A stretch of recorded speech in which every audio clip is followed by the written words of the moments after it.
So now, Mr. Chris Course, welcome back. Again, one of our most popular segments, the My Build.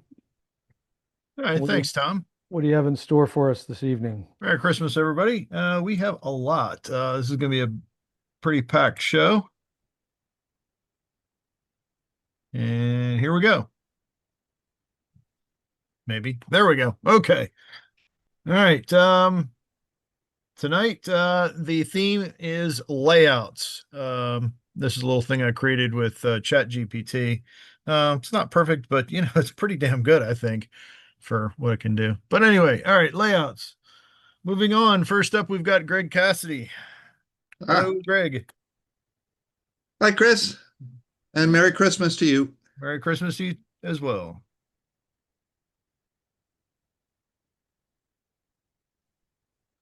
Okay, this shows the layout that's in my basement. I built it back in the 90s, but have continued to update it.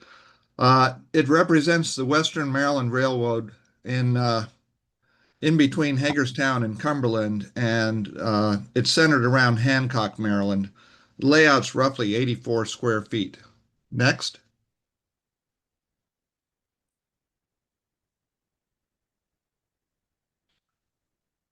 This is one of the first things I got for the railroad when I was building it. It's a bridge of the tracks that's going over the Tonaloway Creek, which is the creek that ran alongside Hancock and out into the Potomac.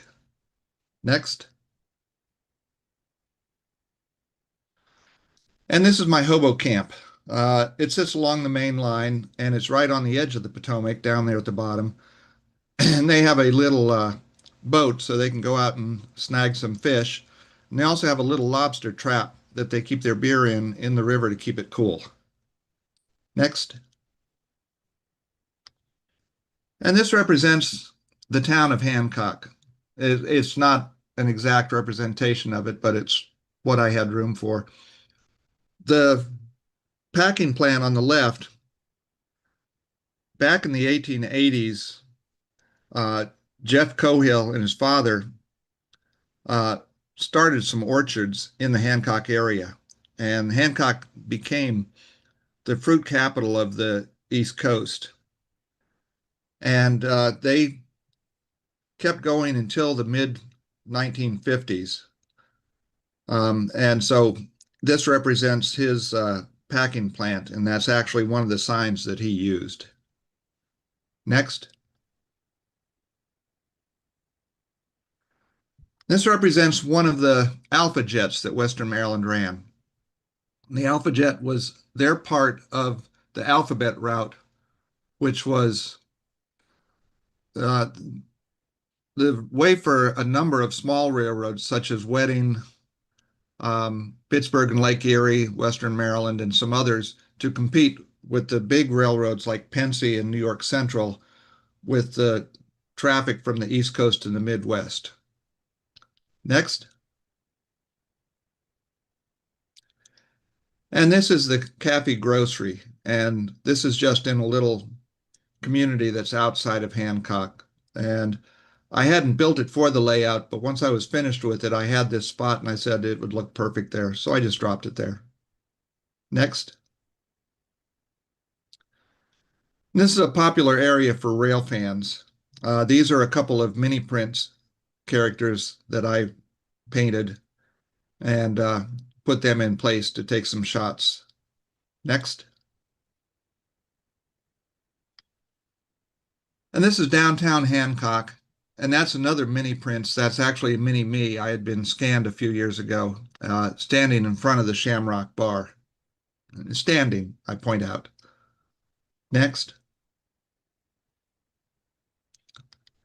Now, this is a tower that I have alongside my main line. Hancock did have a tower, but it was on the other side of the river along the B&O tracks. I just moved it to the correct side of the river and painted it the proper colors. Next.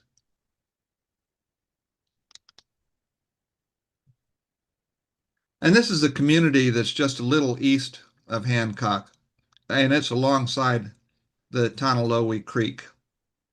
And it's a place where some of the orchards can bring their fruit to have it stored before it gets shipped out. So this is a smaller packing plant that doesn't have cold storage. Next. And the bridge on the top there is one of the 10 different crossings that Western Maryland had that went over the Potomac. When they were building their line from Hagerstown to Cumberland, the B&O had already beaten them, but the B&O followed the river. And the Potomac River went back and forth all the way between Hagerstown and Cumberland.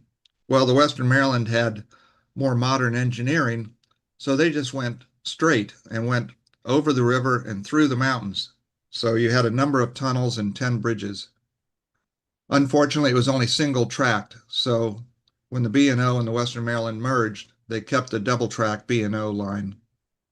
Next.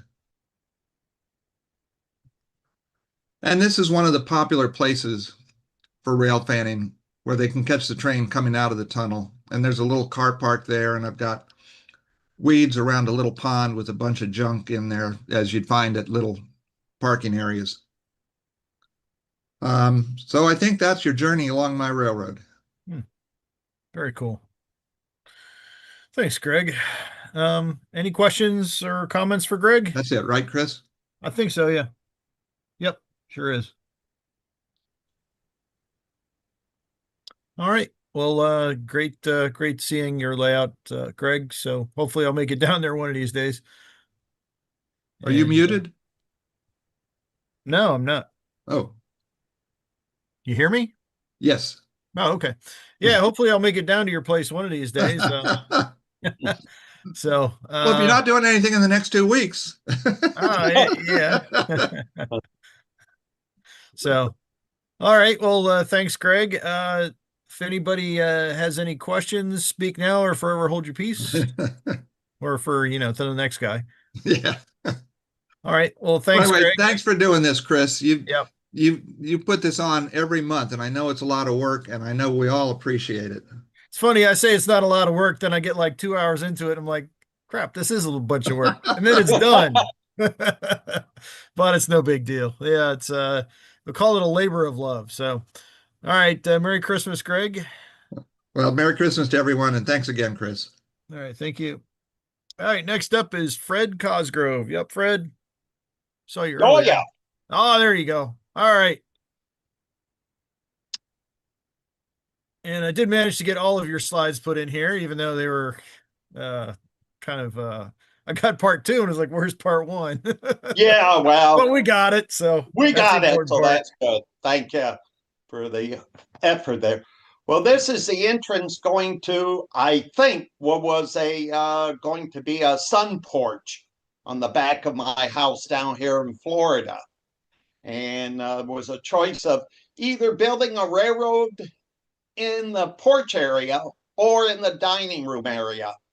And my mother liked the dining room, so I got the porch. The room itself is roughly about 14 and a half feet across by 9 and a half feet deep. With you're looking at approximately a 3-foot aisle to go to the back door. That back section is removable, so you can use the door. Oh, cool. Next.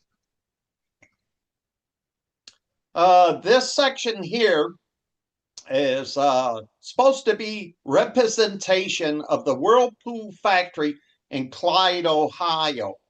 It's a great big plant down there, so I thought it'd be a perfect place for switching operation.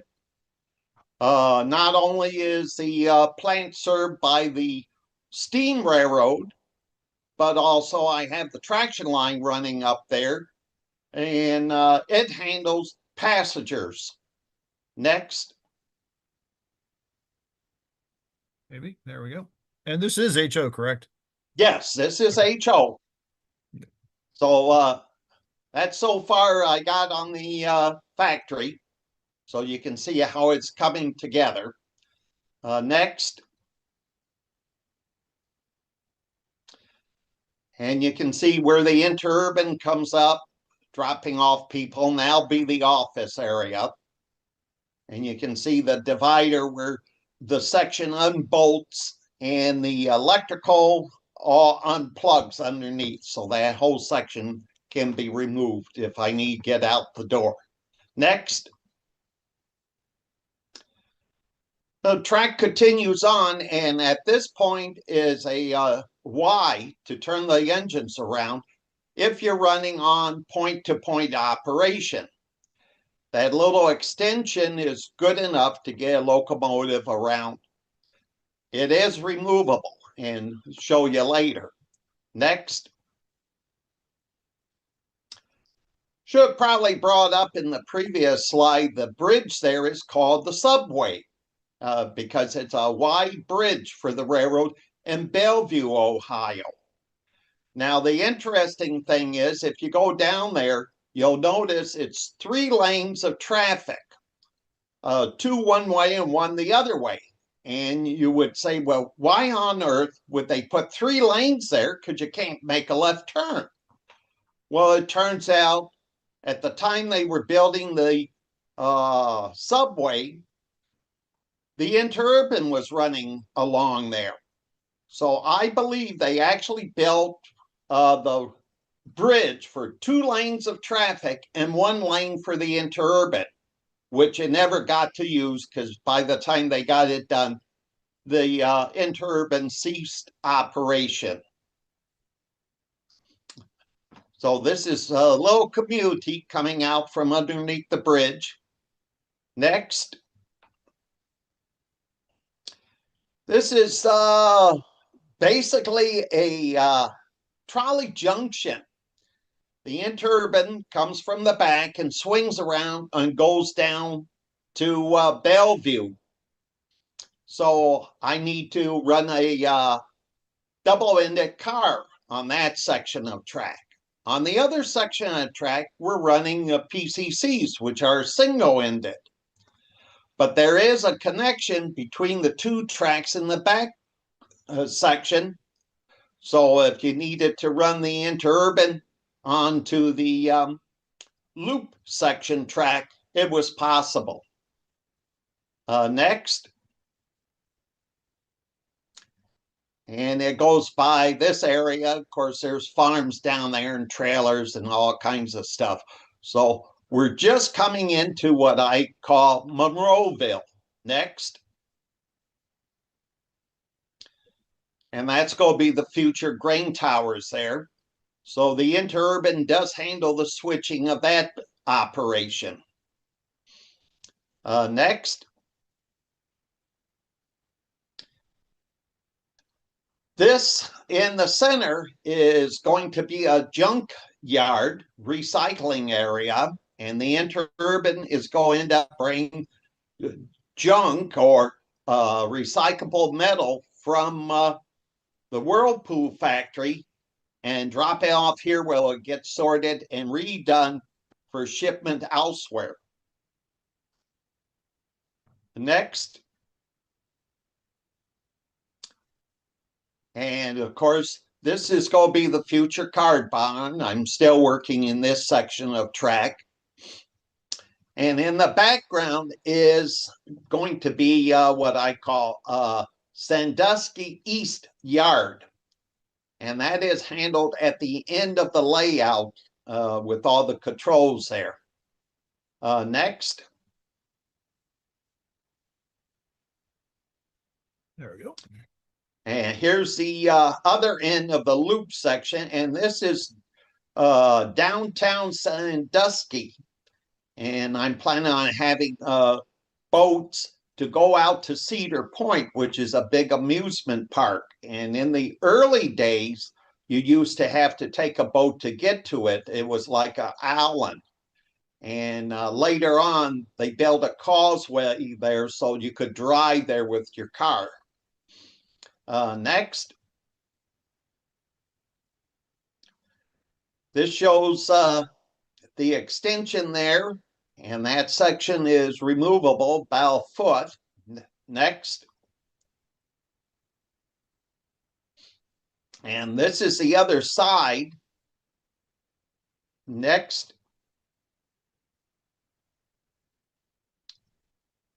and connects up to there, and the section is now removed. Next. And that's the bridge that lifts up to connect the two sections together. So you can do either point-to-point operation, or you can do loop operation for showing off the running of the trains. Next. And there's a bridge section down resting. So, okay, next. This shows behind, the trolley is up front. That center track is going downhill. I wanted to be able to run the trains out into my hallway down to the front bedroom and have a yard there. So this is the start of going down, which runs underneath the layout. Next. And this is where it comes out from underneath the layout to go down the hall towards that front bedroom. Next. And this is looking back where it comes out of the room there. And the support on the left there is a unique clamp that I developed, and it clamps to the frame of the doorway, so there's no screws or bolts to hold it, and it's very secured. And I can drop another section on there to extend it to the front bedroom. But I'm concentrating on the main layout now. So that should be it. All right. Yep, that's it. That's quite a project you've got going there. Is this you just do Florida in the wintertime, right? Yeah, so I've been working on this project for over 20 years now. Holy mackerel. Oh, yeah, because I get involved in so many other projects down here.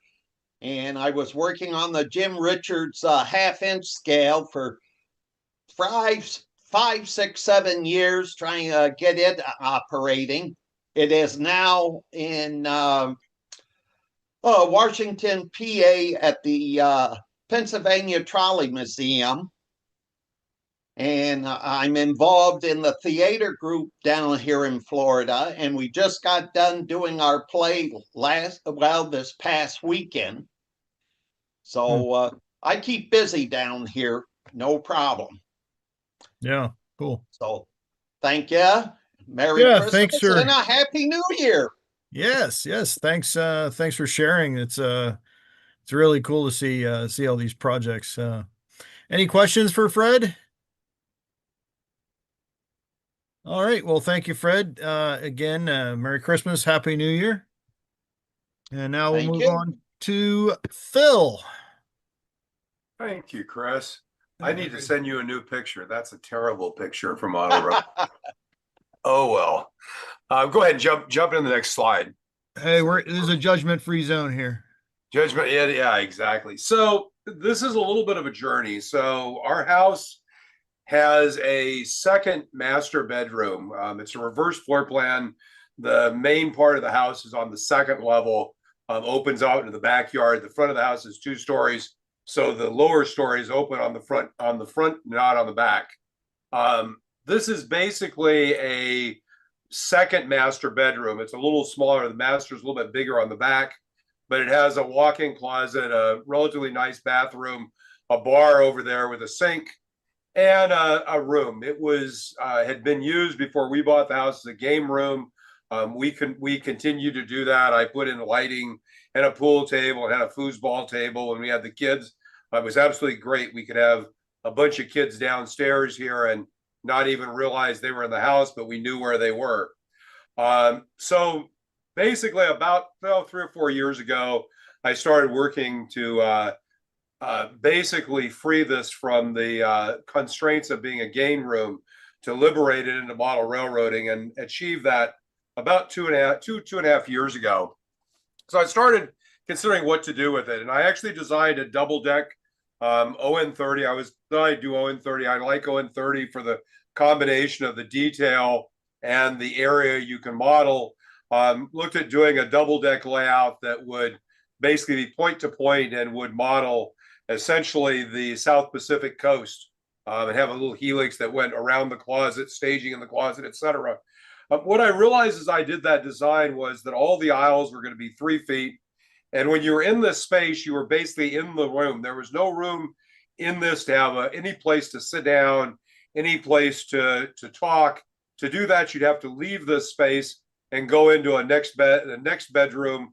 The bedroom actually right above this, that's kind of on the upper left, there's another bedroom, which I years ago built a home theater in, which you could use as a crew lounge, because I do like to do operations and wanted to be able to do operations. So after thinking about that, I decided that the best way to do this was to incorporate the ON30 modules that I've built that are part of the club that I'm part of. So if you jump to the next slide, which is really the first slide of this, this is actually what I decided to do. So the 3 dark brown or dark green areas are actually modules that are basically removable, and you can take them to a train show. So one of the things I wanted to be able to do was to be able to take those out fairly easily. On the lower left, there's a sliding glass door. Be able to take them out through that door and load them in a car. Literally, you can park a car right outside that door the way the house is built. So then what I did was design essentially a set of fixed modules, 4 fixed modules that don't move to go around that. I'm modeling here and really focused on the Pajaro Valley Consolidated Railroad, which was a railroad built by Charles Freckles to move beets to the big beet processing plant down on the central coast of California. If you know California, this is the area north of Monterey, between Monterey and Santa Cruz, right along the coast.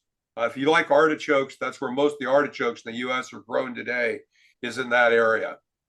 So what I did was basically said I wanted to do 2 things. I wanted to have a layout that represented that kind of topology, but also was good for operations. You'll notice all the blue circles there.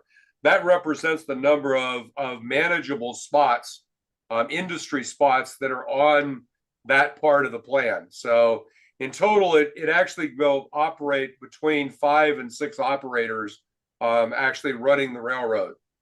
By doing the railroad this way, you'll notice that in the center, I'm able to have a table. This is a table we've had from the pool. It was kind of a pool accessory table it's a round table that has leaves that can fold down.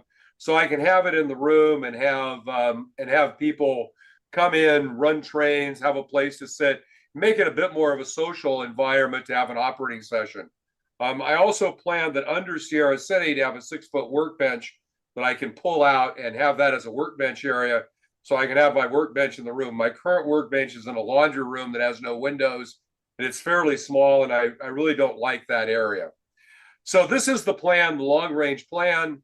What I've done so far is on the next slide is I've built the 2 fixed modules, the one that's Pajaro and what I call the corner module. And then I have some wings. These are actually things I built a few years ago that are actually designed to have staging tracks. And they were designed originally, they just bolt onto the side of a module and they can fold down.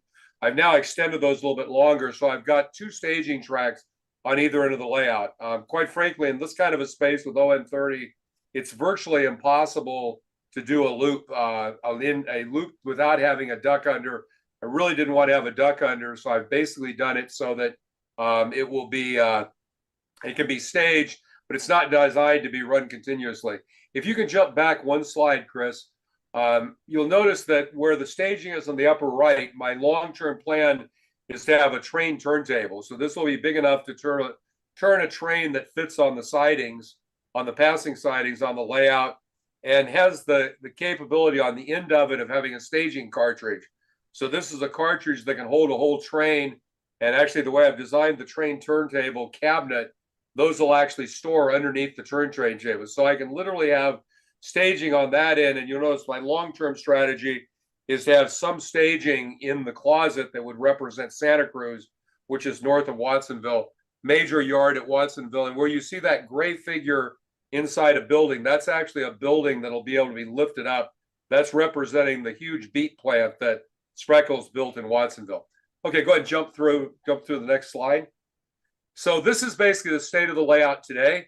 This is kind of a picture looking at the layout.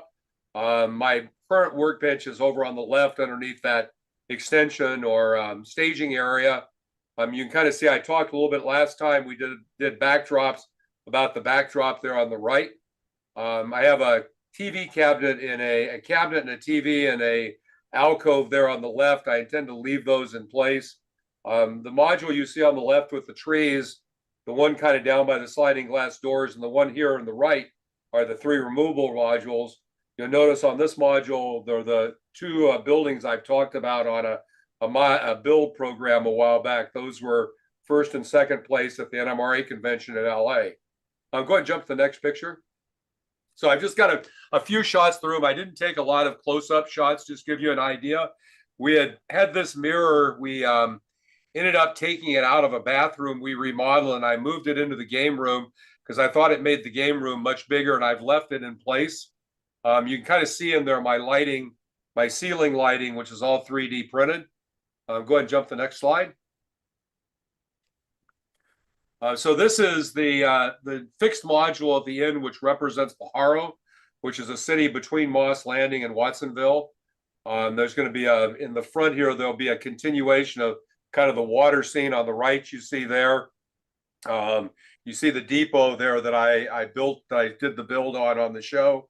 The module on the left is a representation of Wilder Ranch, which was a creamery farm that was north of Santa Cruz, and actually is still there, and it's a state park. Then the cabinet below is actually my control panel and storage. Go ahead and jump to the next slide. And that is that control panel. And what I did was I built it so it's on slides, not on casters, but on the direct, one direction sliders. So this can slide in and out from under the layout. And that allowed me to leave the top open. And so all the wiring is in the top and is very easy to work with. And then I used a lot of Cat5 cables. So all of the control system, the control panel on the right that you see, which is the second control panel on the other side of that island of those 2 modules, is actually connected with 5 Cat5 cables that support the switches and the LEDs, and they plug into a Cat5 panel on the back. Go ahead and jump to the next slide. So one of the things I decided to do was I decided not to build a backdrop all the way around the room, and part of the reason for that is we live about 800 feet up a ridge, and you can see about 20 miles out of the ridge, and these windows look out on that view. So I decided I wanted to go ahead and keep the view there. So this part of the layout, the backdrop, is going to be the view there. This also shows you a couple of other things. You can see a little bit of the lighting up at the top. Those are 5-watt LED lights and 3D printed fixtures and 3D printed wiring. There are actually 4 circuits up there that support the lighting. Then the other thing is I'm setting it up to do operations, and you can see I have 3D printed some card holders there for the spots. So those are actually the 3 spots that are there on Wilder Ranch. There's a spot for oil, which actually feeds off the right onto the adjacent model. There's the creamery, and then there's the stockyard. So I'm kind of building that in as I build through it. You'll notice that it does have do not touch labels on the modules that actually move out of the layout room. Go ahead and jump to the next slide. And this is just, I was trying to get a little bit of a view out the windows so you could see out to the hills. Those hills are about 15 miles away, 10 to 15 miles away across the valley we live on. By the way, one interesting note for New Tracks fans, you'll notice that unfinished building there and kind of the center left. You'll notice that that's the Banta warehouse. I bought one of those when Bill Banta did his build along on the show a couple of years ago, and decided that was a great place to locate it. One of the things I'm doing here is I'm actually extending the track off the module to the left will extend over in front of that, as will the track on the right. So I'm actually going to have 2 sets of spots for 2 industries on that corner module then there are no turnouts for those actually on that module. They're on the adjacent modules and feed into it. Go ahead and jump to the next slide. Oh, I did put pictures into these. So these are the light picks that do through model railroad control systems for doing, decoupling, and then printed those 3D printed those with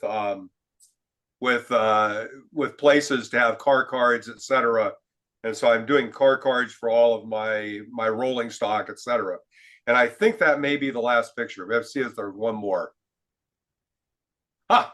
This is the last picture. So one of the things that this lets me do is have Monday night football and trains. So I started having basically Monday nights, we get a bunch of us together and we're starting to do some operations and run trains.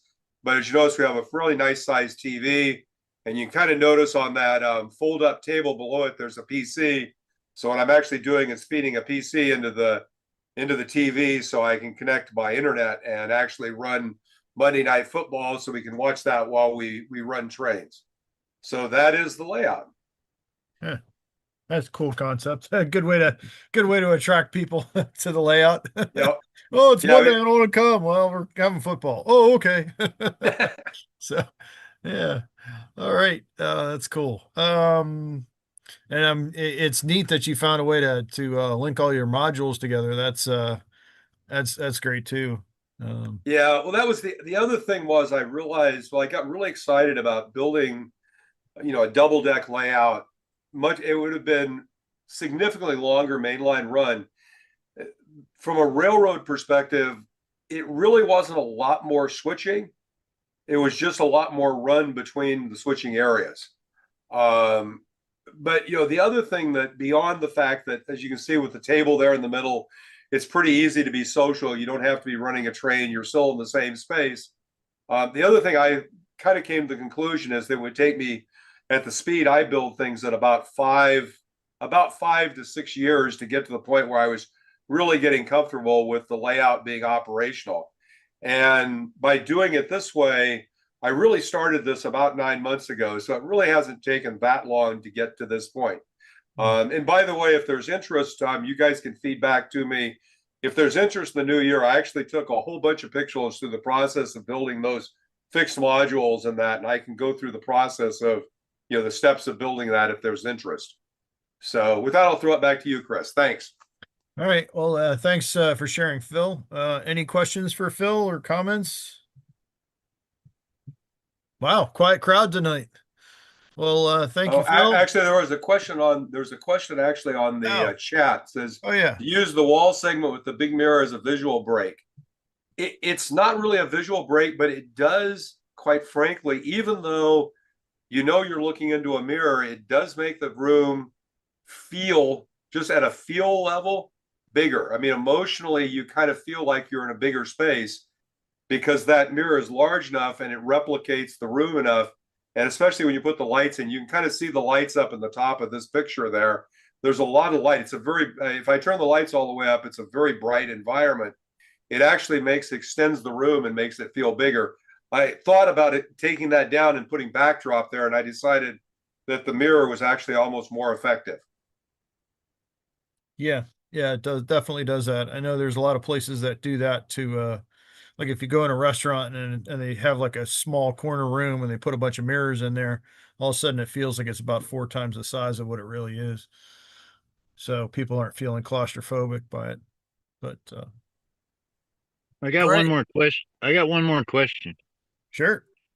How wide is that module that shows in the right-hand side of that photo? It's about 2 feet 4 inches, about 2 feet 3.5 inches, and it actually was sized. The sliding door that you see there on kind of the center left is a 6-foot sliding door, and I took out the stop, and it's sized so you've got about an inch, right at about an inch of clearance to go through that door, level. So you actually move it through the door level. So it's reasonably easy to take those out of the room and move them outside. Actually, the way I move the modules is I have 2 frames that are built, and the 6-foot module on the left, the one with the trees, and the 2 6-foot modules on the right all bolt together with frame ends, and the frame ends only go on the end. They don't go around the side. So the width is that 2'3", and I can put all of those in a rack in the room and then roll the rack out through the door and roll it into a trailer. Because I literally, the way I can park a trailer literally about 10 feet outside the door, 15 feet outside the door. Well, it looks nice, but the reason why I asked basically is I don't have room for a layout, but I'd like to do a module, say a switching layout. Yep. And I'm not sure what width to go. You know, we pretty much, I've stuck with 2 feet. You know, the modular group I'm part of, our standard is a 2-foot standard on the end. So we have a connector standard that's a 24-inch by 6-inch plate with basically the tracks at a certain point, and then you've got drill holes 4 inches below that we put bolts through to bolt things together. So we kind of start off with an assumption that the interface between modules will be 2 feet. So most of the modules we build are 2 feet, and those were built, like I said, a little bit wider to fit through the door. You know, 2 foot is pretty reasonable to manage, and it gives you, you know, enough room. This is ON30. HO is going to be similar. You know, there's actually, if you look there, there's actually across that module at one point, I think there are 4 or 5 tracks that go together, and they don't feel really terribly crowded. Great. All right, cool. Thank you. Any more questions for Phil? All right, thanks, Phil. In case I don't talk to you before then, Merry Christmas and Happy New Year. So we will move on. Thank you for sharing. All right, next up is Burned. You all right? You up, Burned? Hey, I hope so. Can you hear me? Yep, gotcha. Good, you can hear me this time. Yep. All right, I'm building an HON30 modules in part of the basement. It's going to be part of a larger railroad eventually. So when I put my table together, I use pocket screws. Next slide. And here is a bunch of them all put together on a 8-foot long piece of what is it, 3/4 inch by 4-inch pine. Okay, next slide. Here it is assembled, and I screwed it to the wall and make sure it's level. Okay, next slide. Here's the robot cutting out the 2 by 8 foot piece of plywood. I do that on the floor, and I put a piece of foam. Well, this is a aluminum backed foil foam that I put on the floor so I don't cut into the concrete. Works pretty good. I use what do they call those masonry lines to get a straight line, and then just saw it up. Next one. In order to support it, I put braces underneath, braced against the wall. I can literally sit on that and it won't come down. So, okay, next slide. This is what happens after a while. You get it up and you start putting stuff on, and you don't work on it for a while. It becomes a horizontal storage area for stuff. So, and even underneath, which is great. That's one of the reasons I kind of like those braces. You can put stuff underneath without having to try to get around the legs. Okay, next one. Kind of showing a picture here of starting to lay out where the track would be. The stuff on the lower left, that's I make my own track. It's code 55, and I use PC ties. That way I can actually make my own custom track work for what I need to do. In the background where the building is, to the left will be my rotary dumper. I'm planning on actually animating this of dumping stuff into a hole, which is going to simulate going into the building and get crushed into finer stone. On the left, where the 2 green engines are, I decided that I needed a real steep grade coming down, and then it's going to backtrack and go back in where the other locomotive is. All right, next slide. This is a representation. The tube you see coming out of there.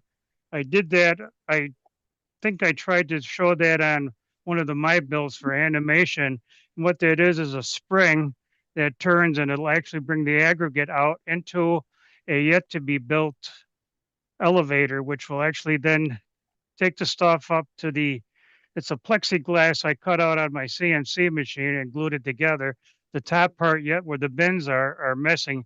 The elevator will actually take that up into the bins, and I'm trying to figure out a way that I can actually then use that to load the cars. There should be about I think a dozen cars I can put underneath that to try to load them. Okay, next one. This is looking. I figured I needed a way to go to the quarry where the rock is actually mined, so I kind of built this up into an alleyway like they've actually dug down into the rock already and are moving along down to the quarry. Next one. This is going to be the section that I think Tom would be interested in. This is where the limestone is going to be quarried and then loaded onto the to the HON 30 cars. Next one. This blue and brown was back in my TT days when I was interested in TT scale. I started to build a module they called the snowshoe and gum stump. I think it was, forget what the guy's name was that came up with this, and it never panned out. So I'm going to use it in this as a center section of the E part of this layout as a tie and a Woodland Scenics tie and plank mill structure are going to go here. And next one. And where you see the cabinets there and everything is going to be the bottom part of the E layout that is going to have a standard gauge. And I'm going to have to build another rotary dumper there where the HON 30 cars will dump the gravel into the standard gauge cars. So I'm on my way, and hopefully one of these days I'll get it done. I think that's one more. I don't know. I'm not sure. Yeah. Okay. Yep. This The drawing, gives- I think that's the last one. Yeah. This gives you an idea. It's going to be 22 feet long by 8 feet wide, an E-shaped layout. This is just sort of a guess where the track is going to be and everything. So that's it for me. Yeah, it's very unique. I know I certainly haven't seen anything like this. So this is pretty neat. Departure from what you would expect to normally see. So thanks for bringing that to us. You're welcome. Well, there's more. There'll be more. I've got a lot of other stuff to put together. The example, the two green engines you saw are totally scratch built from brass using my CNC machine. They run on a DD40 truck frame, and the four electrics are basically something idea I came up from an inspiration I saw on the internet that are going to be electric locomotives. So there's four electrics and two diesel locomotives that are going to be on this eventually. So maybe some days I'll get those together and do a presentation on those. And that's it. All right. Questions? Hey, Burnt, I have a quick question. Yes. Tom Farrell here. Just out of curiosity, your limestone quarry, is it dimensional stone or aggregate or both? It's going to be aggregate. I'm going to do some dimensional stuff. I saw some interesting stuff when I was searching on the internet over in, we'll call it the Eastern Black countries. They have a gauge, 600 millimeter narrow gauge, which equals about to a 30-inch narrow gauge here. And they had some very interesting cars I'm going to try to model. And I was thinking of with the quarries mining a big stone, that they move that and then somehow get it to the standard gauge railroad. Basically, huh? What year are you modeling? I do the between the steam and diesel age where they start switching over to diesels. Okay. And well, I forgot what I was going to tell you, but oh yeah, there's a quarry near us west of me in Leroy, New York, that is a limestone quarry they actually have one of the shell bucket. Well, what do we want to call it? It was a Salmon? steam Yeah. powered Yeah.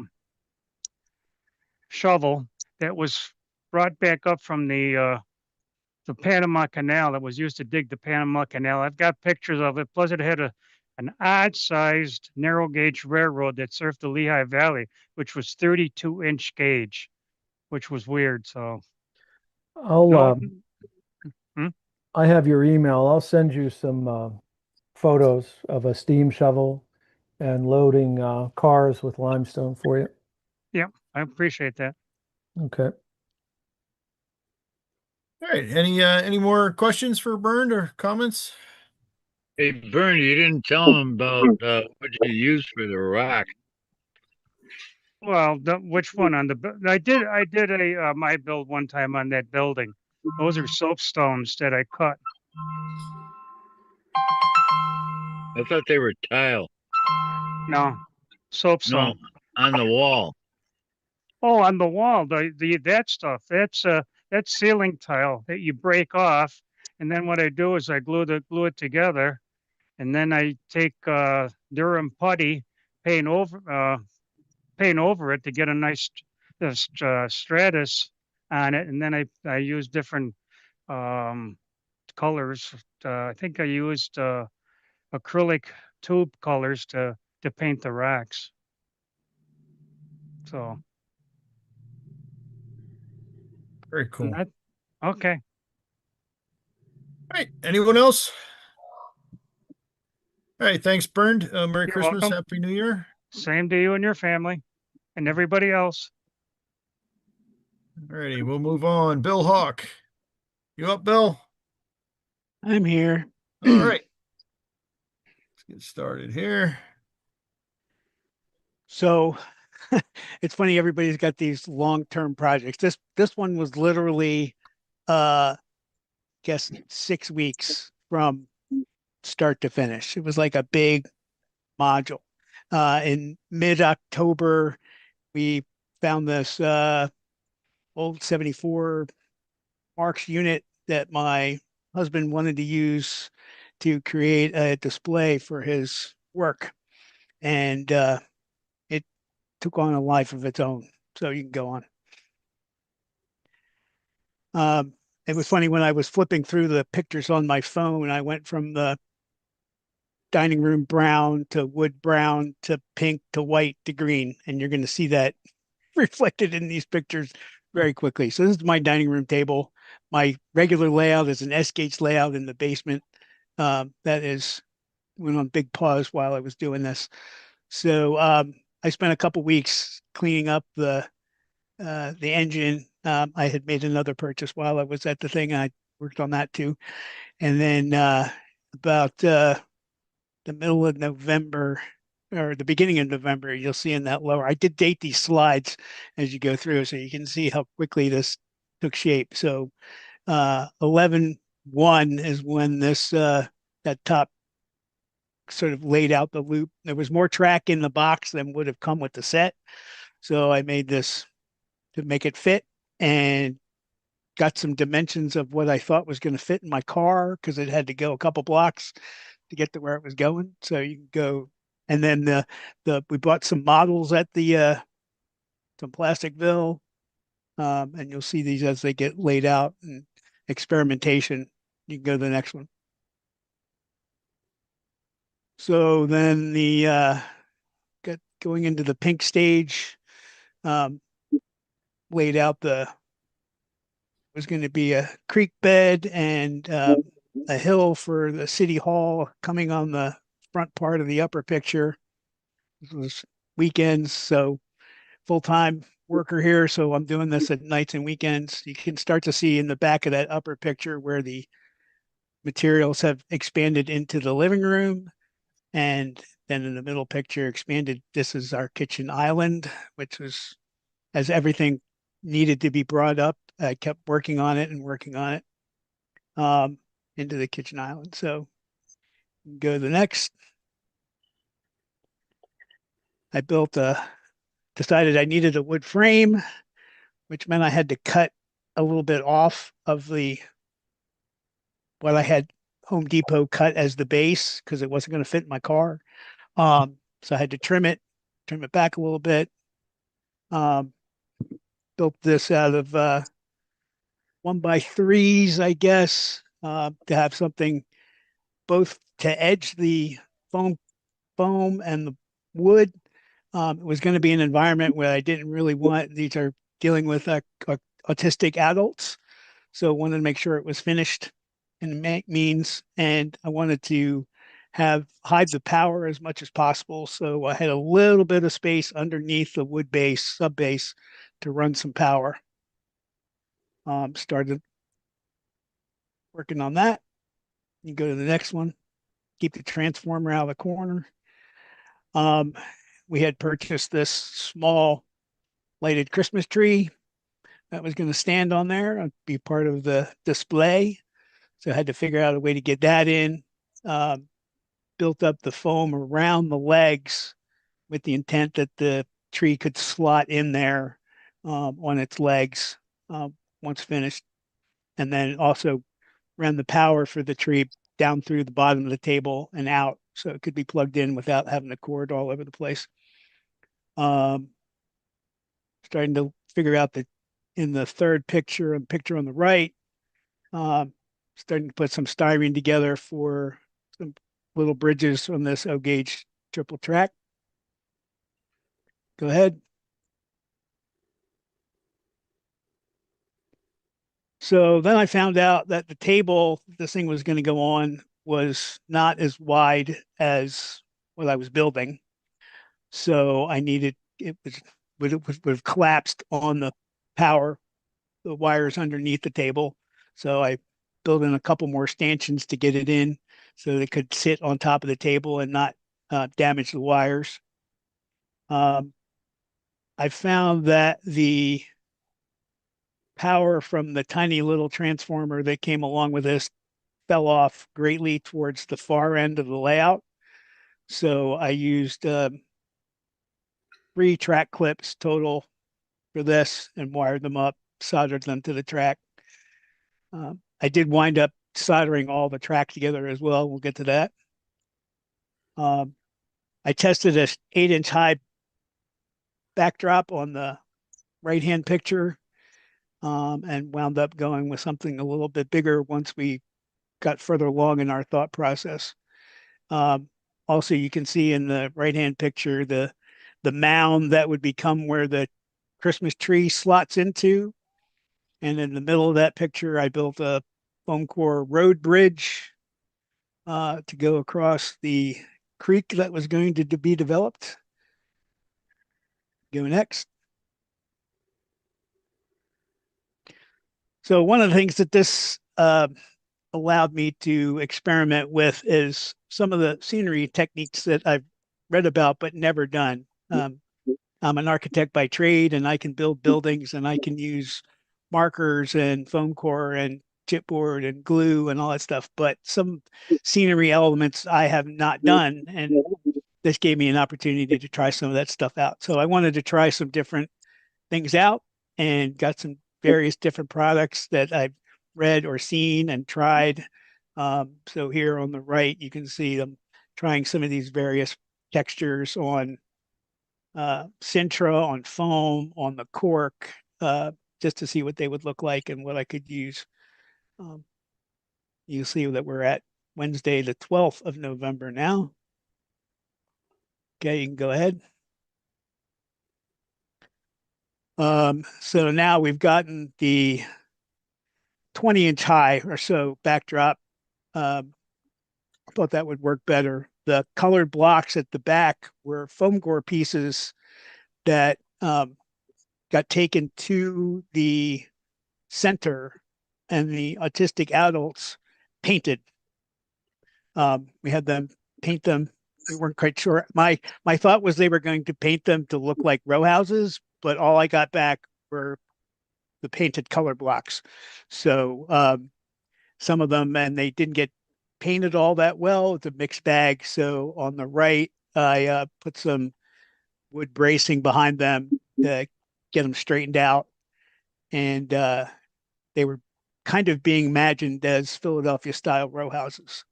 So again, we're continuing to work on the layout. I painted the track bed, the gray underneath, so that I would have some remembrance of what I was doing. Some of the stuff maybe I would have done in a different order, but I was speeding right along. Go to the next one. So sort of a quick succession here.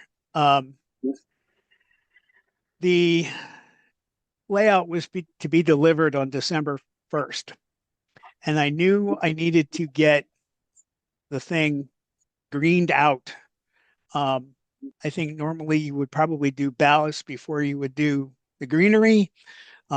I know there's people go back and forth on that, but since I had already had it gray and I knew I wanted to ballast the track, but I knew I had to get it green first. So I moved ahead with doing plaster and sculpt the mold on the entirety of the piece, taping off what was going to be the places for the buildings and the roads eventually. On the right hand, and then I found that using fans to get things to dry is the way to go. Obviously, I was in my house, not in an maintained space, so did have plenty of warmth and good humidity controls. But the fans really help in an overnight situation if anybody needs to do it. Getting some air movement across this really helps in getting things to dry. Go ahead, Chris. And then the backdrop, I painted sort of a light blue. I was trying to get it a little more shaded from top to bottom, blue to gray. Didn't quite. This was probably the weakest thing. Maybe I needed to start with a brighter blue, I think. Right now, the table, the layout to itself is to the left of these pictures up against my stairs. And then I painted the backdrop hole for a tunnel for the road to get through the backdrop. Need Wile E. Coyote on there. Meep, meep. Yeah, I mean, it works. You can see it in the final thing, but maybe it wasn't quite as dramatic as I had hoped. So go ahead. So just on the printer that I had here, I printed a slew of windows and doors and then used markers to color them in and give them some three-dimensionality. And that's how the buildings look stacked up in the box waiting to go. So now we're at the last picture, that's the 23rd of November. So we are rapidly growing here. Go ahead. So then I cut additional ties and got them in place in between. That's 1/8 inch thick Sintra spray painted gray, a couple different grays. The metal ties on the Mark's track that I had some were gray, some were black. There's a mix of colors because the track had come from two different sets. But then I made the creek. I was doing different things. I did the fast dry compound for the roads. The creek is just Woodland Scenics undercoat colors with then the ultra clear Rust-Oleum poly on top of it. It's dried out really nice. I kind of painted it on thick with a dropper. You don't want to use a brush, but I didn't want to go too deep. And that basically dried in a day and a half. So that worked pretty well. And then I was sponge painting. I came back and sponge painted the road surfaces with a mixture of different colored chalk paints. So there's a medium gray, and then the road itself becomes a darker gray. You can go next. That's the foam core bridge in the middle distance on the left-hand picture. And you can start to see how the track, I nailed all the track in. Again, it had to be movable and not come up. And with the metal ties, you really can't. And I didn't know if I was going to get the ballast. So that was like the last thing on my list. So got them down and then I just painted all the nails when I went through. So you can go to the next. Along the way, we did rescue some stuff from my my partner's father's old bins of O-gauge stuff. The rock walls to either side, the straights are recovered, and then the curving rock wall is actually foam, soft foam that's been scored and marker painted.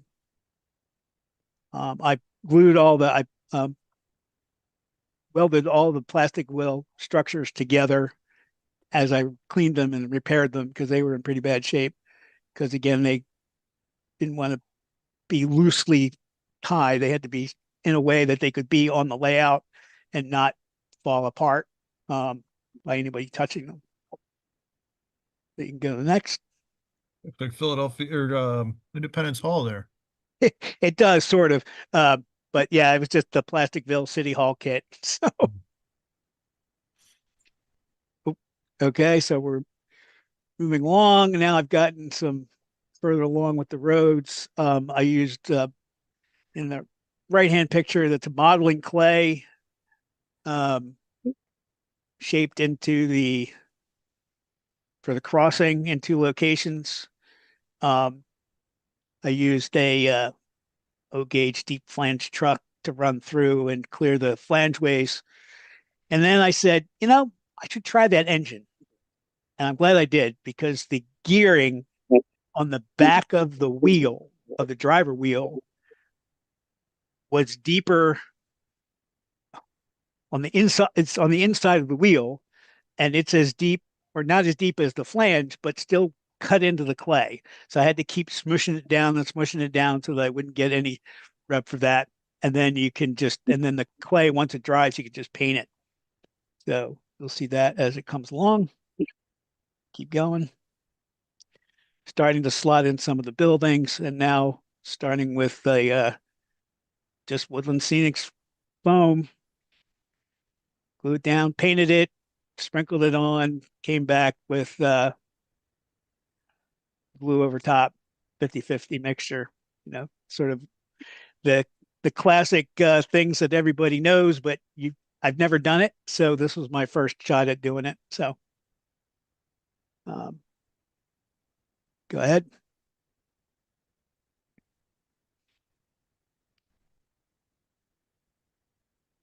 More work. I kind of did a half. I came back to a half.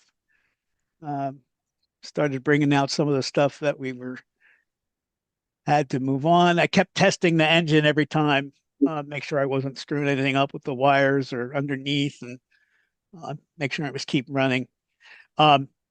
So let's see. This is 11/28. This is Friday. So this is Black Friday.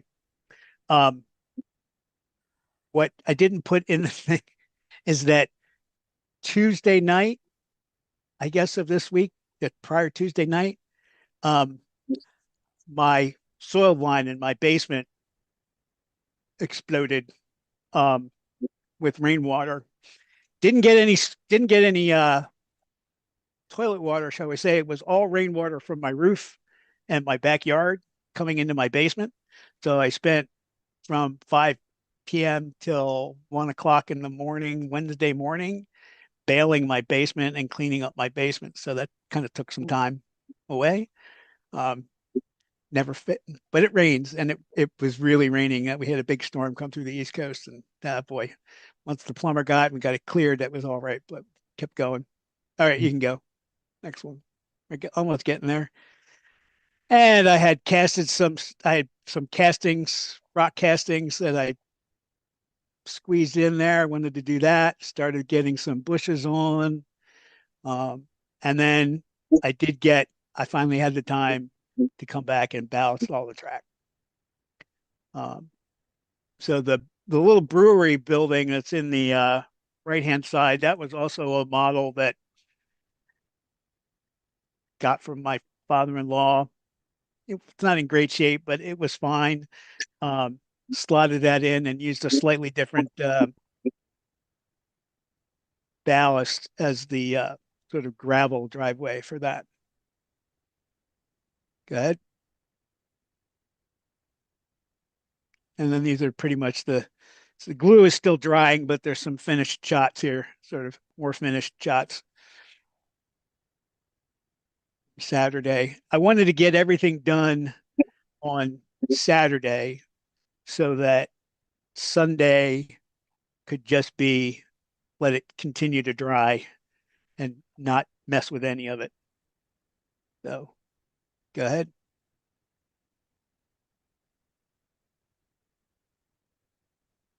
There's the little bridge. And that's just foam core spray painted. Um, the grout lines on the bridge is just white powder and then spray fixed. Actually got in there pretty good. Good. That's sort of it together with the tree in my living room on my table. Wow, a lot of work in a very short period of time.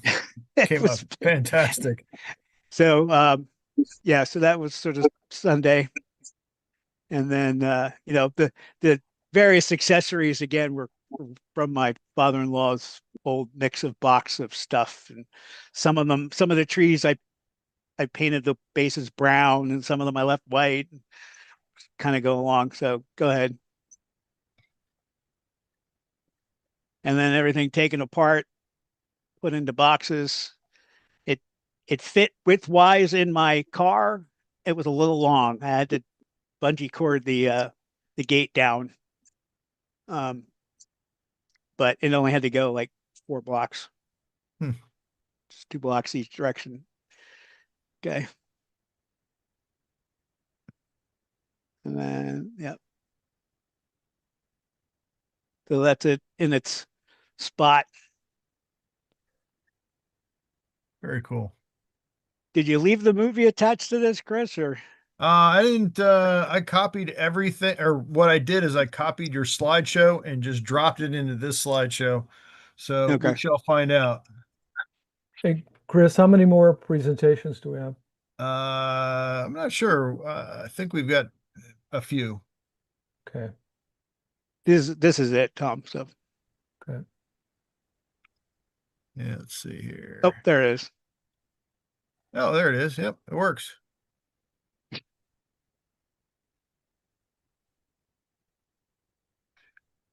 Inside the building are just battery operated tea lights.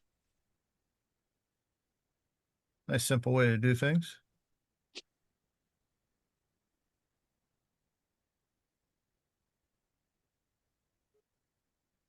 Cool. All right. That was it. Well, thanks for sharing, Bill. Fantastic project. I think Steve Sherrill would call it a rescue. Is that right, Steve? I definitely had to rescue Yeah. the engine. I did have to, I think I pulled definitely 2, maybe 3 pieces of tinsel out from wrapped around the various parts. Yeah. And cleaned up all the, but otherwise it was in fairly good condition. It wasn't broken or didn't have to repair anything. It just needed some TLC cleanup and that was it. Yeah.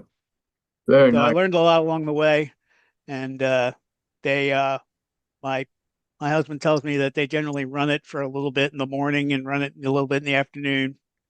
And I put signs you didn't see on the signs on the side that is like unplug the transformer when not in use. Unplug the transformer when not in use. Yeah. It's all over the back of it. Like, because I did not want them, like, that little transformer. If you don't do anything with it, it's just gonna just heat up. Yeah. But it worked. Yeah, they're really enjoying it.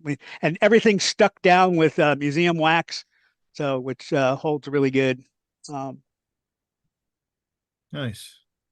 Yeah. All right. Are there any questions for Bill? All right. Well, thank you, Bill. Merry Christmas. Happy New Year. Merry Christmas. Little And Christmas let's layout. see There you here. go. Up to Jeff Jordan. Yep, Jeff. I'm here. All right. Yeah, I thought I would do an update on developments on my layout. You've undoubtedly seen a number of photographs of various progress, and I made a real point in the second half of this year of getting some real scenery going on the layout. And so that's what we're looking at here is my version of Ophir. And the Ophir Quality Store in the foreground there is obviously still under construction. That's a 20-year-old Banta kit, and the years have not treated the kit well. So it's been a challenge to get it together, but it's coming along, and it's roughly the appropriate location and is juxtaposed with the buildings in the background. And we're going to kind of progress down this street and see what's going on in Ophir. So the next slide. Now, this structure you may recall having seen me do scratch building in styrene. That is scratch built of a local store that stands only about 6 or 8 miles from my home here in Virginia, but is a stand-in for the store that was there in Ophir, Colorado. And was actually scaled from the prototype building, which still stands today, though sadly is no longer in use as a store, including the signs. The signs are from photographs I took of the building, or from a 1960 photograph of the building that I reproduced and manipulated to turn them into the actual signs on the model. We'll turn the corner here with the next slide. And we'll be looking up the hill in Ophir to the Oilton Club, the one structure in Ophir that still exists today, is today a private residence, but this also is a Bill Banta kit and very, very nicely reproduces the original. So it's in the appropriate location, but you can see there's lots of scenery, grass, ballast, bushes all growing here. So this is the first section of my layout that's gotten close to completed scenery. And then in the background, you can see part of the mining district, which is still quite incomplete, but there is a tram house under construction there, the hillside for the tram tower, and other things going on. And then the backdrop, which is actually from Backdrop Warehouse and is a photograph of the San Juan Mountains. Next slide, which I think is, looking back down the street where the mining district, where I'll pick up on the mining district next. But the Oilton Club came out very nicely and it's pretty much out of the box, except I scratch built the sign on the front there. And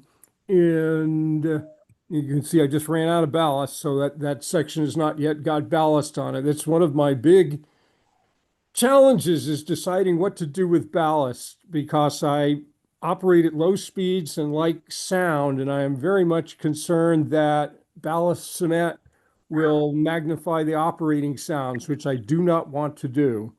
So right now I am taking the Al Judy approach, and the ballast that is in place is loose. So there's no glue to magnify the sound. It's not an ideal solution, but until I can find some way of attaching ballast that doesn't turn it into a sounding board, I think it'll stay that way. The sub road bed is actually a foam, again, done to keep everything quiet. The track is glued to the foam. The foam is glued to the sub board. There's no nails, there's no hard fixtures. And so it keeps it very quiet, and I don't want to mess that up with the ballast. But and then you can see in the distance right there is Rico, which I think I have one more photo of, the next slide. Yeah, here we go. You've seen the powerhouse that I built, scratch built for Rico earlier this year, but then I again went to work on the scenery here, and that is a very, very shallow space. And so I'm working on my effort to hand paint some backdrop there, including the aspens in the backdrop. And I think what I'm going to do is provide a little bit of more depth by using some foam clumps to apply to the trees. So the trees, the lower trees, the closest ones will have a little bit more dimensionality, and then the higher ones up the mountainside will have less dimensionality, maybe give it a little bit more depth. But that also is roughly based upon the prototype, though there wasn't that many trees. There was more town in the background. But we've got the actually a Rico station and the powerhouse in Rico there. And the car is a Tamiya plastic model kit, one of the few 1/48th scale car plastic model kits you can find. Though unfortunately now it's become anachronistic, because originally I had been modeling late 40s, early 50s, and I decided to push the time period back to 1939. But that car looks close enough for 1939. I was able to push back without removing any structures, but some vehicles had to go. Next slide. Here's some other things I'm experimenting on with scenery, trying to get depth, and here trying to fill in a very awkward corner on the layout. The structure there is a mill, which is supposed to be abandoned, and it's in N scale.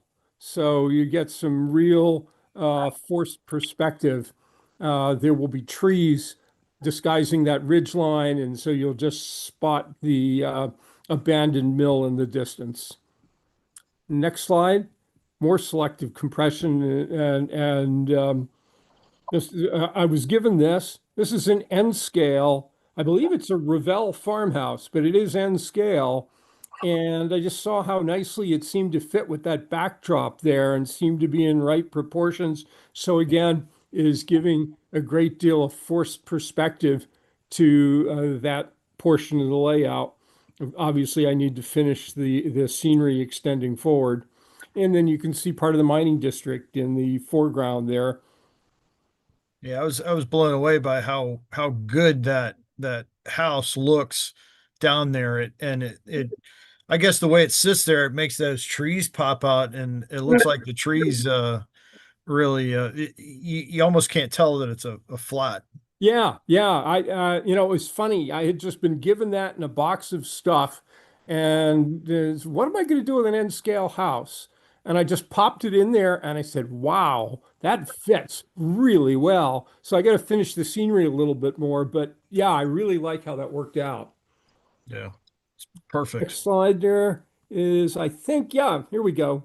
I think this is the last one. This is just a little scene I've been working on. That's a Bachmann camp car, which has been dismounted in Vance Junction. There were a number of car bodies being used as bunkhouses and tool sheds. So that's in Vance Junction. And then those are a couple of Les Davis figures. He's scanned and 3D printed the members of his club. And so I got a couple of them there, painted using the painting technique I had previously demonstrated. And then that little burn barrel in the front, which actually has a flickering LED in it. You can't see it in the photograph, but in person, the flickering LED really adds a little bit of dimension to it there. And that will start working my way down the roadbed there, and that will all be cinder ballast in Vance Junction. And I think that's what I've got for you. Yep, sure is. All right. Awesome stuff. Thank you. Anybody have any questions for Jeff? All right. Well, thanks, Jeff. Merry Christmas. Happy New Year. Merry Christmas. Happy New Year, everyone. Thanks for sharing. Now we'll go on. Maybe if this thing will move. There we go. Mike LaFond. Are you up, Mike? I am here. All right. So I've just started in the last year or so building FN3 indoor layout, and this is just the one end of it. It's going to end. Sound seems funny. Anyway, that's just a temporary turntable, and it's going to end at a turntable, and so I've got an incoming and an outgoing track. I've hand laid my rail on hand cut ties. And I've got a question more for my purpose in coming on here wasn't so much to show you what I'm doing, but to ask questions. Like for instance, Jeff's railroad there is based out west. And while I'm doing narrow gauge, everybody thinks narrow gauge, Colorado, New Mexico, that sort of thing. I want to focus mine more on in the, New England states, that sort of thing. And what you're looking at there in the black edging is 3D printed turntable pit that I was trying to create to make it look like ties that were stacked on top of each other. And then I got to thinking, maybe that's just a little bit too much out west, because it seemed to me like everything out west was made out of wood. And I'm not sure that applies to the eastern US. And so I thought I'd ask the question, should I continue to use wood, to make the turntable pit, or maybe I should consider stone? I'm throwing it out there. Anyway, we can keep going, and you can think about that, and we can talk about it at the end. So next slide. Yeah, actually, my thought on that, first of all, what's the East Broadtop do? Well, I think their turntable pit is concrete, which of course is far too new. Yeah. I mean, I'm looking to model the 1870s, 1880s. So it would have been absolutely first generation. Like I said, I think their current pit is concrete. So I'm not, it doesn't help much. But the other thing is, it's your layout, do what you want. Yeah, well, that's true. That will be the turntable once it's finished. You can see it's missing a few of the detail parts on the top of it. And so I just kind of set it on top of the temporary turntable just for the picture. But that's what's going to go on there when I get it finished. Next slide. And that's just a little bit further down the line. You can see, so I'm looking, and again, this is a question. I put my station on the viewing side of the railroad because I thought, I kind of need a spot for a platform, and there's really not enough space against the wall to put the flat of the station and have a platform. So I thought I'd put it there, and I was kind of thinking that might look interesting because you get to look through the windows and see the train through the station. Don't know. I haven't seen that done too much for obvious reasons, because of course it gets in the way of uncoupling cars or, that sort of thing. So it's a cool thought. Comments? I don't know. I just thought I'd put it there, and and of course I'd have the water tower next to it where the chisel is sitting. But then it gets in the way of manipulating the cars. So I don't know. Anyway, next slide. And that's just further down the line, showing back towards the turntable and the ties and the track that's spiked into place. Next slide. As long as you don't have switching. No, there's no switch there. Oh, okay. I think I might have missed one there. So the track curves around the room and then heads out into the next room. And you can see there I've created a tunnel out of white styrofoam, which I only used because I had somebody at one time attached it to the wall in the basement. And what a god awful mess that stuff makes. And a temporary oak board for a bridge. Of course, the track isn't actually attached to it; it's just sitting there. But I'm not sure what your next picture looks like. Let's go to the next one. Oh, okay. So those two got switched. So that was more to show where the track goes around the curve, showing the station, so you see the relationship between the two. Use brick. Oh, a brick turntable. Okay, that's fair. That's a fair comment.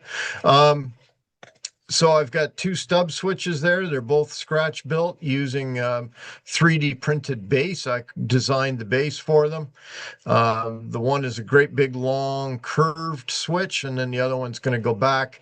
You can see the roadbed that goes back to the wall there. I'm thinking of something like a freight shed maybe back there just to push cars into. Okay, brick sidewalls. Consider. Yeah. Show off interior. Yeah. Okay. So if you go back to the previous one, then you can see where it connects to the stub switch and then goes out through the wall to the next room. And then, so now if we go forward again twice, that's where it exits out of the room. And again, another question for you folks. I haven't started building in the new room. And what's behind that Lionel cloth panel there is my electrical panel. So I have to be able to move whatever layout I put there. But I also don't want to build another mountain because I'm trying to aim for the eastern US. And yeah, there were tunnels here and there, but not a lot of them. So I'm kind of thinking about some sort of maybe like a rock cut with a lot of trees to kind of hide the tunnel entrance. But then I got to figure out something to lift so that I can move it out of there in order to get to the electrical panel. So that's essentially where I'm at the moment. Comments? Yeah, I think with that, yeah, if you were to put trees in there, you could definitely bury it, but you'd have to basically build a module out of it so you could get to your electrical panel. Yeah, I just think some it sort would of a work. lift out. I got a couple of comments. Sure. Move that station down to that corner. I had considered that, putting it in the back corner down there. Yep. You're not going to be happy with people reaching around that station. Right. You're not going to get the full effect of your build. Okay. Number two, when you're going to the wall and you come out, Yep. put it on a hinge. Okay. Put hinges back out of the way. Okay. So does it rotate sideways or down? Sideways. Okay. Okay. I think that will, be your best bet there. Okay. Another possibility would be, I just saw at one layout tour recently, they used a appliance garage lift, which worked out real nice because it dropped down real low, but it was real solid when it came back up. An appliance garage lift. Yeah, there's a lift, and it goes down and under the counter. And that's considered your appliance garage. So I don't know where he bought it from. Okay. I'll have to look into He that. showed how nice it worked. And that probably would work real good at that location. Okay. Let me just write that, grab a pencil here. Appliance garage lift. Okay. Something to look at. You'll find it in a kitchen remodeling place. Right. Okay. I have to look at that. Thank you. Now, Steve, you're concerned about not seeing the build of the station. Is that more your because obviously if you're looking through it, you're not actually seeing the front of it. Well, I think that if you move it down to the corner, you'll be able to put a platform on. Yes. Put a lot more details. It'll have much more depth. You can have vehicles around it. You can have people doing things.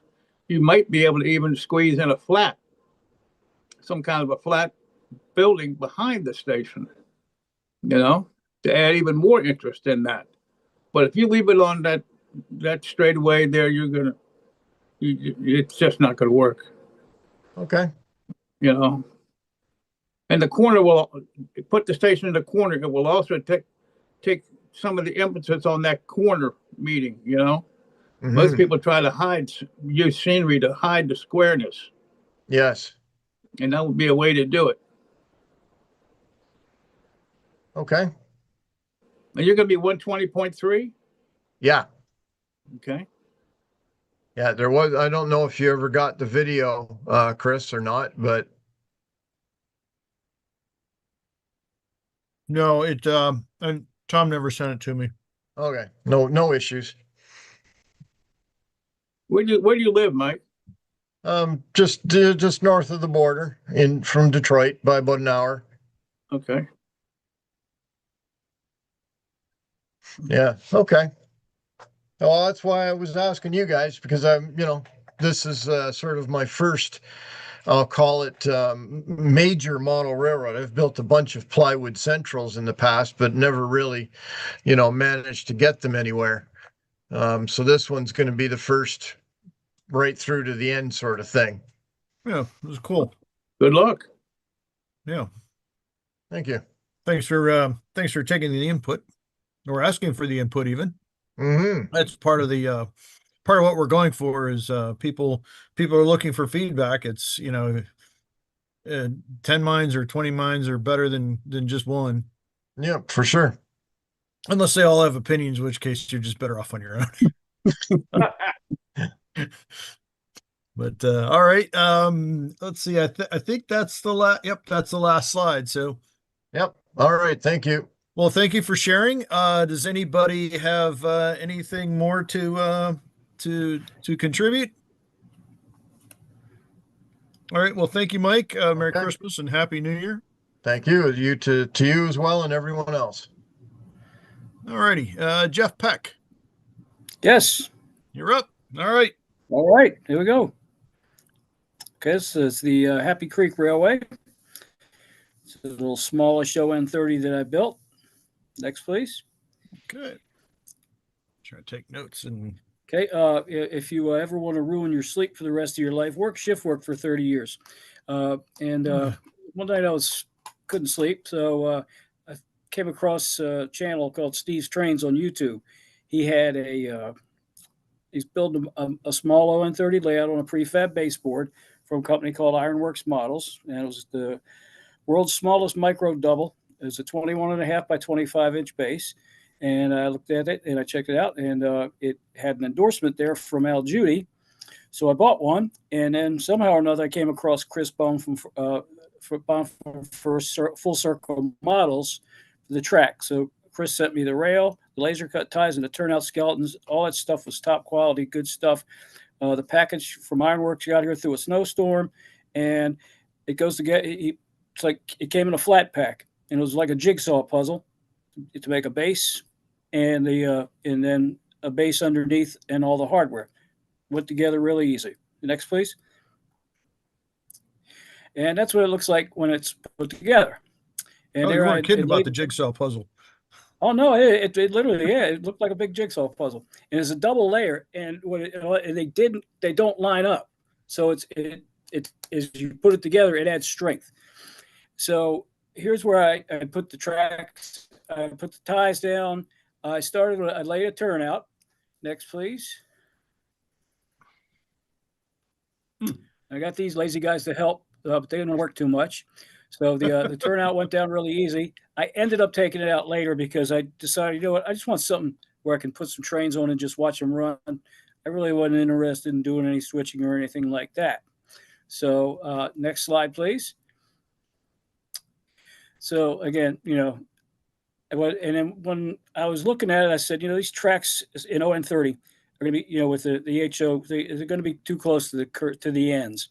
So I added some EPS foam, and it's now 31 inches long. The next slide. So that's what it looked like when I got that part. And so we went on from there.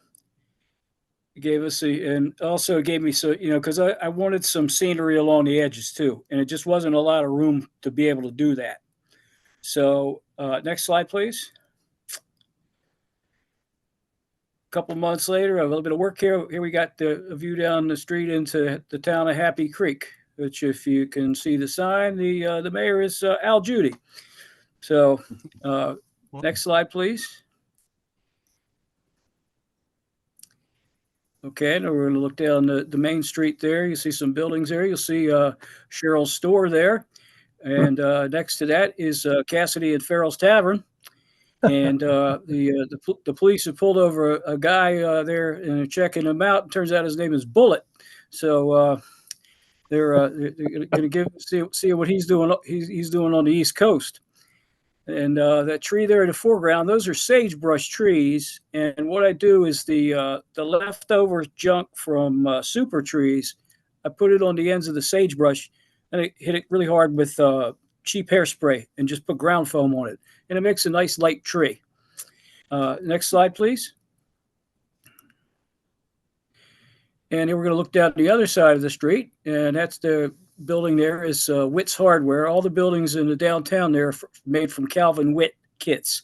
He sells you a really nice kit. It's a good solid kit. It's a good, it comes with the walls and the castings for the doors and windows, which are Tishi. And, but, it gives you an opportunity to build on that. And, kind of like a jam band, you can kind of riff on them because some of them didn't even end up looking like what they started as when I got done with them. And next slide, please. So here we are again. That's my my Aunt Sissy and my Aunt Nettie. They're waiting for a train. They want to go back to Southern Maryland, so they're going to be waiting a little while. But they don't mind. They got the gift of gab. They'll keep each other company for a while.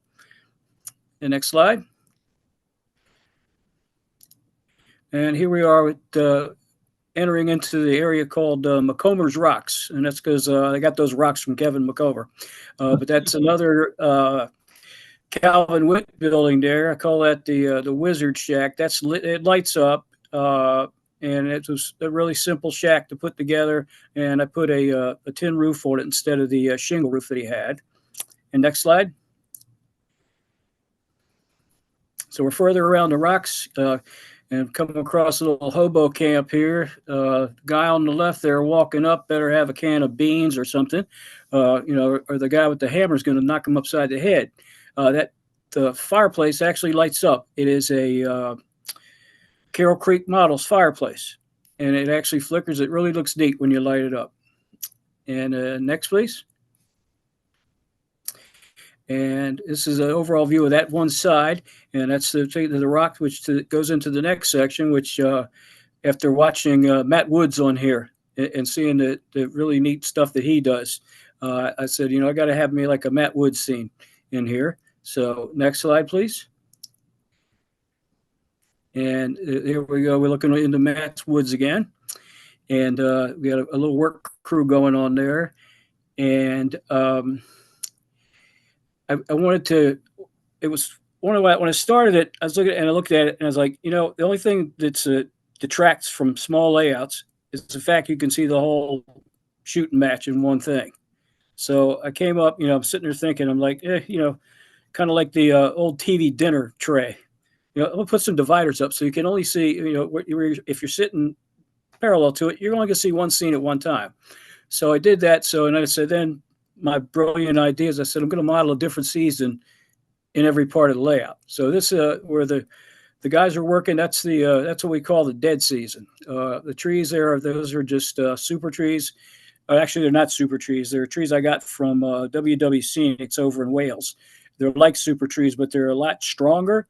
And I just hit them with some Rust-Oleum, and you planted them in there. Got some leaves and junk from outside.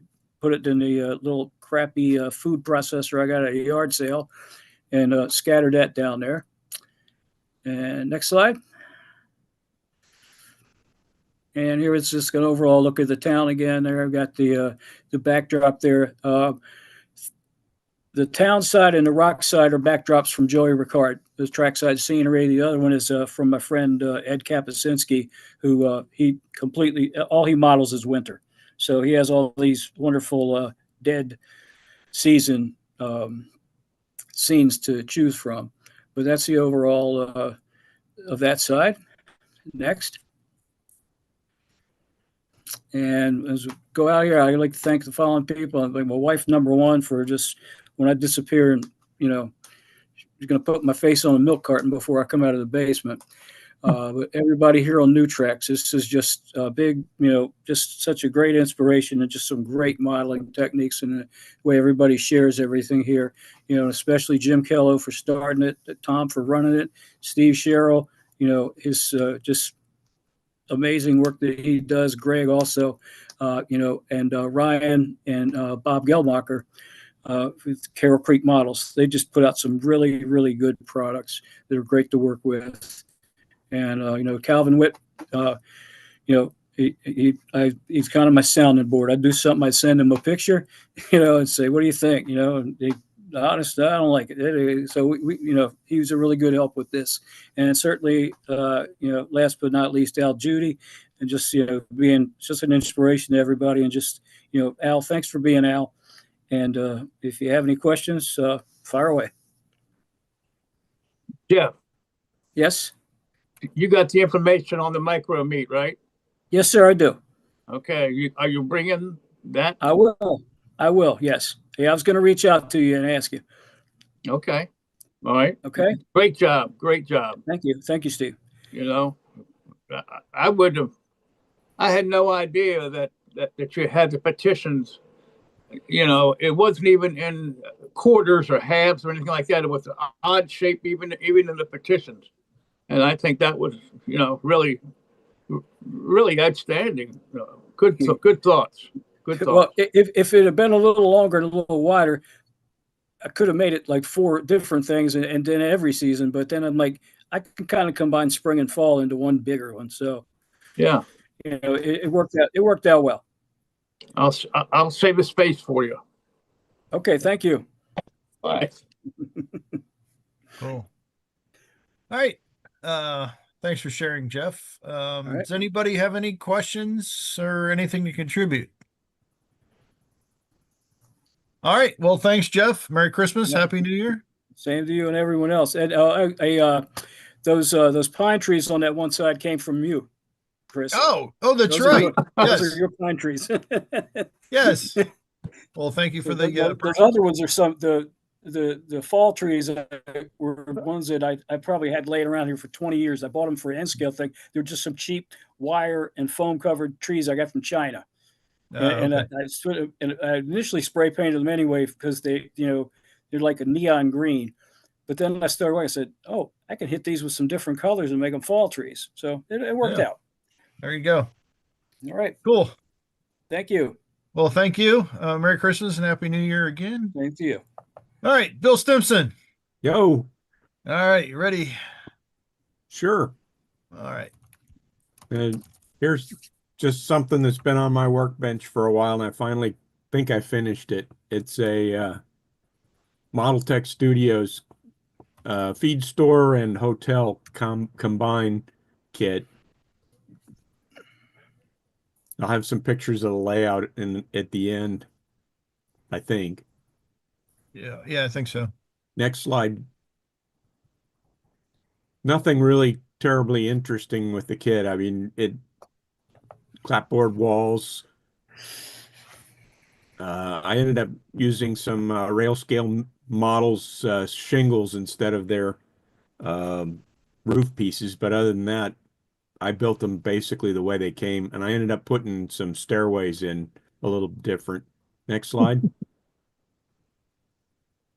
And there's the front. He had some pretty nice cornice pieces along the top edge there. Next slide.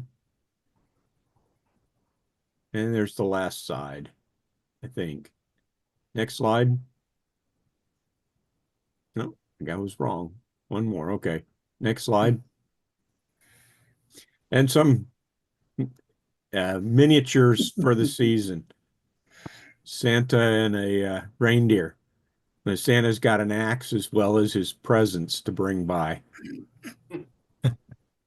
Next slide. You don't mess with Santa. No mess with Santa. And if you look carefully, there's a narwhal coming up through the snow underneath the moose. These were some nice 3D prints that my son did for me. Next slide. And there's the picture of my layout with my N-scale Christmas train. Unfortunately, the engine doesn't run anymore. I'm going to have to find a new engine for it. So Is that I a think Bachmann? I think so, yeah. Looks like a Bachmann. I think it's a Bachmann 060. It was a Christmas one that I found at a swap meet for like $20, and the engine ran for a little bit, but it's dead now. Well, if depending on when it was made, Bachmann has that lifetime warranty. on the older stuff. I know people that have sent in old junkers and get really nice brand new stuff from Bachman because, oh, we don't have parts for that anymore. Would you please Yeah. take this and trade? Yeah, actually, the Yeah. motor runs. It's the electrical connections, and when I took it apart, I couldn't figure out how to get them connected back together. So, but the motor, when I put a 9-volt battery to it, it actually runs. So there's something that's not allowing the power to get from the wheels to the engine, and I just haven't taken enough time. I'm tempted just to see if I can find another 060 and at another swap meet and toss it. But I think that's all I got. Merry Yeah. Christmas to everybody, which All right. was the whole point to the. Yeah. All righty. Any questions for Bill? All right. Well, thanks for sharing, Bill. Merry Christmas, Happy New Year. And Father Ron, I believe he is our last for the evening. Had a huge show. Thank you for everyone. You up, Father Ron? Yes, I am. I'm right here. All right. This is the kit that I received from Tom Farrell, and I'm going to be, I guess, in the future, it depends on when Tom schedules me, showing you how I put it together. Next slide. This is what's contained inside of it. There's just 2 packages. It's far more than what it looks like. There's a lot of stuff here in this kit. Next slide. This is just the contents of one package, the first of the 2. And you can see it's a lot of pieces to put together. Next slide. So I separated out, and this is the first stage, is building the actual, what's called the shed. It's an open shed. There's just one small area that's enclosed. So I'm going to be using for the roofing, I'm going to be using the paper type of corrugated siding for the roof instead of the metal that came with the kit. I'm not a fan of the metal corrugation. I'll keep it and perhaps use it on another kit. But I already had some that were already rusted, so I'm going to use those instead of taking the time to do that. I also will probably change the sign on the roof, which is called GR Dills. It's a salting factory where cucumbers are salted before they're turned into dill pickles. Next slide. I decided it needed a lot of reinforcement. I decided to leave all of the sides of the shed on the sprue because, as you can see in the bottom of just left of center there, some of those sidewalls are very, very thin. And of course, the grain is moving north and south on this photo. And I decided I didn't want to break those and have to reglue them.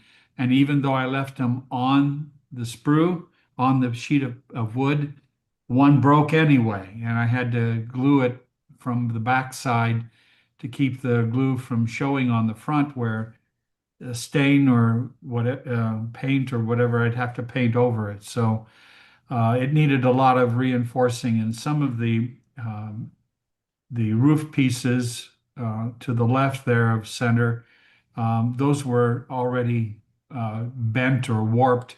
So I had to put the stiffening reinforcements on it and put weight on it to get it back flat again. Next photo. This shows the stain work I've done on the other side. And you can almost see in the very lower part of the main sheet of wood that one right next to the center delta, you can see where the glue came through anyway. It didn't stain that area. So I'm going to have to find some paint to try to cover that up. I intended to put some paint on it anyway, but that's how delicate those pieces are. Um, so just gives you I'm going to be coloring the next to the X-Acto knife. All of those will be a shade of green, but it'll be a very light shade, like it's been around a while and faded by the sun. Next slide. This is the back side of those. I decided I'm not going to try to detail the interior, so all the insides are going to be, it's not exactly black. This is a very, very dark brown. And so it'll serve the purpose. Also in the upper right, you'll see a water tank. It's one of those I've put together in the past that I'll be using for the source of water for the salting purpose on this real tiny or real short diorama. Next slide. And this is the blacksmith shop that I've shown before. It stayed pretty much the way it was until very recently. I didn't have any screens to sift any dirt, to be very fine dirt, to put on the bottom of the blacksmith floor. I finally got the screens and was able to sift some dirt. So now I can put dirt on the inside and around the outside of the blacksmith shop before I start putting the other pieces for the interior detailing. This kit is no longer made, but all of the white metal castings that came with it. This is a Western Scale Models blacksmith shop. They don't offer the kit anymore, but they do offer the interior details for a blacksmith shop. I bought this a number of years ago. So now I can continue putting dirt on the floor of the blacksmith shop. So that shows you that I've made some progress on that. I think that's all I sent you. Let's see here. Yep, that's it. Yeah. One thing I'll throw in there, Father Ron, is American Model Builders is now owned by Berkshire Valley, and I know the owner was at his house about 3 months ago. So if you run into issues with that, where something just breaks to a point where you can't fix it, let me know. I'll pass you Richard's info, and hopefully he's a good enough guy. I'm sure he'll just send you what you need to fix it. I fixed it. It's solid. It's not going to break again unless it breaks in a different place. Yeah. But that it is very thin there.